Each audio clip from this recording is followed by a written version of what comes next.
విషయం ఏంటంటే చాలా మంది అయితే కోళ్ళని అయితే పందానికి రెడీ చేశారు. సో చాలా మంది అయితే రెడీ చేసి పెట్టుకున్నారు. ప్రజెంట్ కూడా ఇక కొంతమంది రెడీ చేస్తున్నారు. ఇప్పుడు రెడీ చేసిన వాటికి వైరస్ వచ్చింది. ఇప్పుడు ఏం చేయాలి అని చాలా మంది అయితే నన్ను అడుగుతున్నారు. వాళ్ళందరి కోసం ఈ వీడియో ఇంతవరకు అయితే చూడండి, యూస్ఫుల్ అవుతుందని నేను అనుకుంటున్నాను. ఇంకా మన ఛానల్కి ఎవరైనా కొత్తగా వస్తే తప్పకుండా సబ్స్క్రైబ్ చేసి లైక్ చేసి ఆల్ నోటిఫికేషన్ కొట్టండి. మీ లైక్ నాకు చాలా అవసరం. అసలు విషయం ఏంటంటే ఇప్పుడు రెడీ చేసిన కోళ్ళకి వైరస్ వచ్చింది. ఇప్పుడు ఏం చేయాలి ఇది. సో ఇంకొకరు ఏం ఫోన్ చేశారంటే ఈ 3 ఇయర్స్ నుండి 4 ఇయర్స్ నుండి ఎవ్రీ డిసెంబర్లో ప్రతి డిసెంబర్లో ఇలాగే అవుతుంది సార్, అసలు ఎందుకని అని ఇంకొకరు అడిగారు. అయితే ఎవ్రీ డిసెంబర్లో ఎందుకు అవుతుందంటే డిసెంబర్ అని కాదు, నవంబర్ డిసెంబర్లో కొంచెం చలి ఎక్కువ ఉంటుంది కదా. ఈ చలితో పాటు కోళ్ళకు జలుబులు గురకలు ఎక్కువ అవుతూ ఉంటాయి. దాన్ని అశ్రద్ధ చేస్తే చిన్న చిన్నగా అది సీరియస్ అయిపోయి కోళ్ళు మోటాలిటీ అవుతుంది. కాబట్టి ఎప్పుడైనా ప్రాబ్లం చిన్నగా ఉన్నప్పుడే చూసుకోవాలి.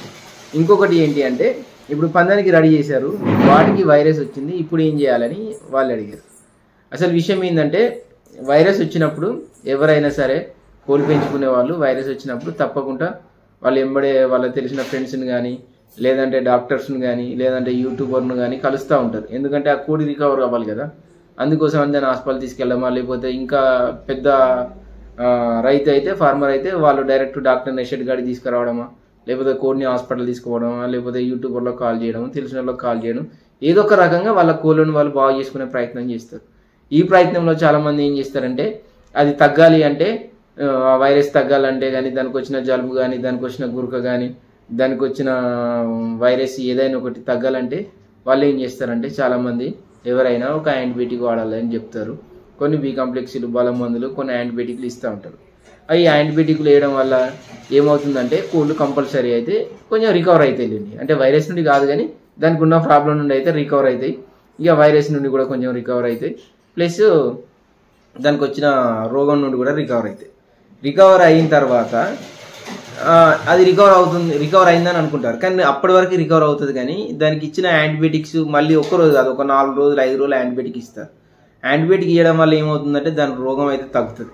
రోగం తగ్గుతుంది కానీ దానికి ఏంటి అంటే స్టెమినా డౌన్ అవుతుంది.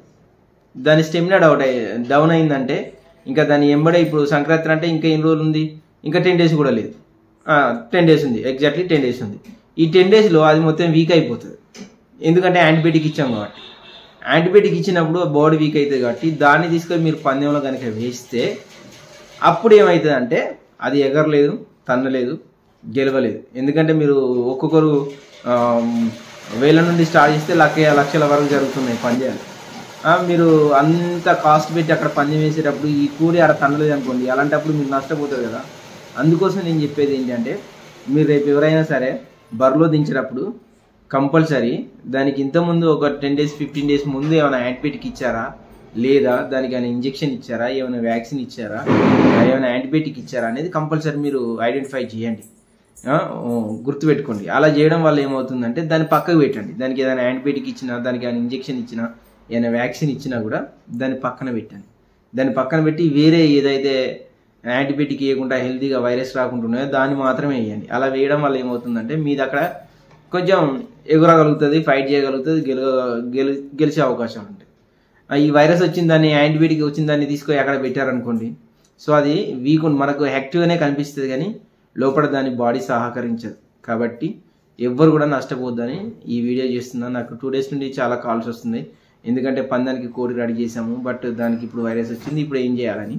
ఇది నాకు తెలిసింది నేను చెప్తున్నాను. కంపల్సరీ అయితే ఈ ప్రయత్నం చేయి చూడండి. అందరికీ all the best. Thank you.